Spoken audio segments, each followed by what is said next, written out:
trải qua cùng nhau bao nhiêu sóng bão, khó khăn thế nào cũng đã vượt qua.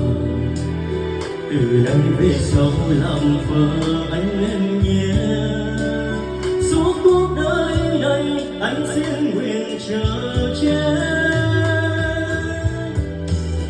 Đưa bàn tay anh nắm, anh dắt em trên đường đời, đi đến nơi tuyệt vời là gia đình mình em ơi. Nơi có mình có ta, thêm con thơ nữa và ta xây nên mái nhà trọn đời chẳng phôi pha. Đừng chẳng chờ nữa em, ta đã thương nhau vậy mà, gấm vóc hay lúa là xanh sao tình đôi ta.